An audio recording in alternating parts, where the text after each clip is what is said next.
Hingga kini gempa megatrust yang berpotensi bencana tsunami selalu menghantui masyarakat Indonesia.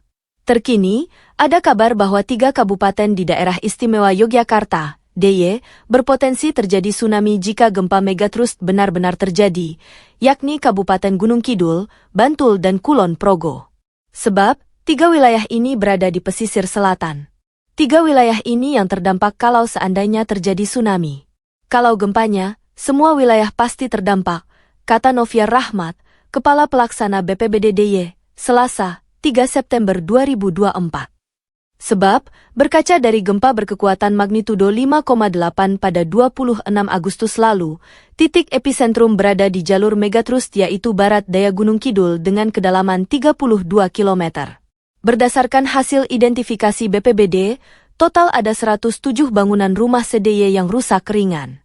Sebagian besar di Kapanewon Semanu, Gunung Kidul, 18 rumah di Kabupaten Bantul dan 3 di Kulon Progo.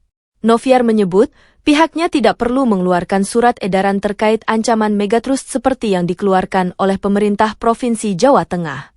Adapun, yang perlu diperkuat mengenai upaya dalam menghadapi ancaman ini khususnya masyarakat di pesisir pantai. Kesiapsiagaan mulai dari simulasi, jalur evakuasi dan titik kumpul serta penyiapkan tas bencana.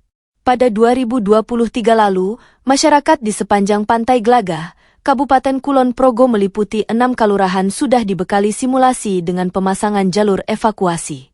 Begitu juga di Pantai Selatan Gunung Kidul serta tahun ini di Pantai Selatan Kabupaten Bantul. Sementara, langkah yang dilakukan oleh BMKG pada 2023 melalui ASEAN Regional Disaster Emergency Response Simulation Exercise, ARDES. Simulasi menghadapi ancaman megatrust diikuti 15 negara ASEAN baik TNI Polri maupun tenaga kesehatan. Artinya, masyarakat di Yogyakarta sudah lebih siap. Kendati demikian, bukan berarti mengabaikan peringatan yang dikeluarkan oleh BMKG. Tentunya, hal ini perlu ada kerjasama multipihak untuk memberikan simulasi, edukasi dan sosialisasi, terutama bagi masyarakat pesisir ketika terjadi megatrust. Karena waktunya tidak ada yang tahu dan tidak ada satupun teknologi yang bisa memprediksi kapan terjadi, tuturnya. Sebelumnya, peneliti Pusat Riset Kebencanaan Geologi, Badan Riset dan Inovasi Nasional, BRIN, Nuraini Rahma Hanifa ikut buka suara soal gempa megatrust.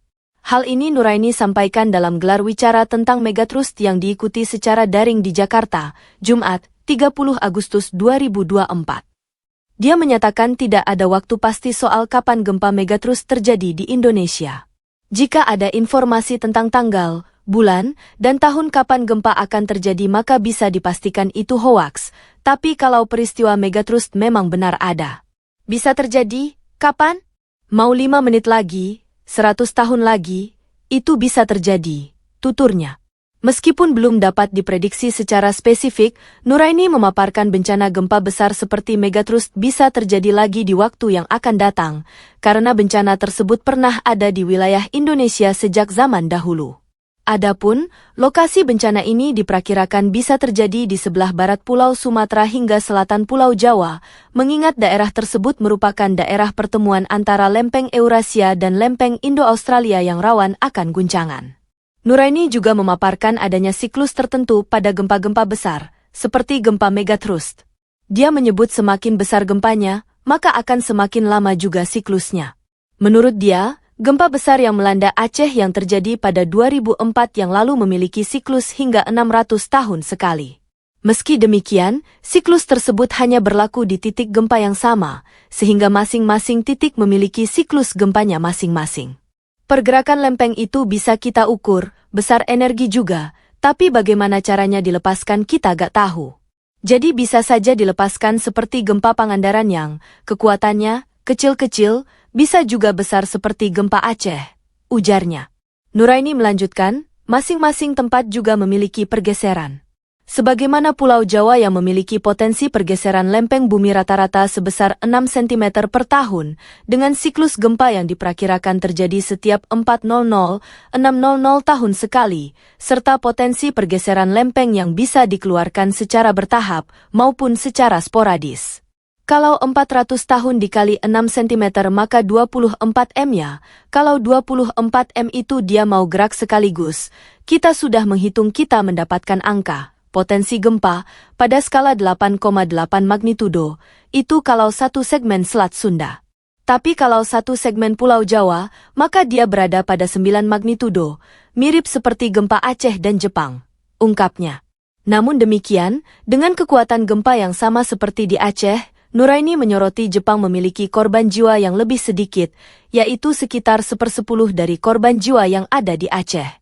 Oleh karenanya, dia menekankan seluruh pihak untuk bekerja sama dalam upaya mitigasi bencana yang tepat, sehingga dapat mengurangi risiko kebencanaan untuk dapat menyelamatkan nyawa lebih banyak lagi jika terjadi gempa.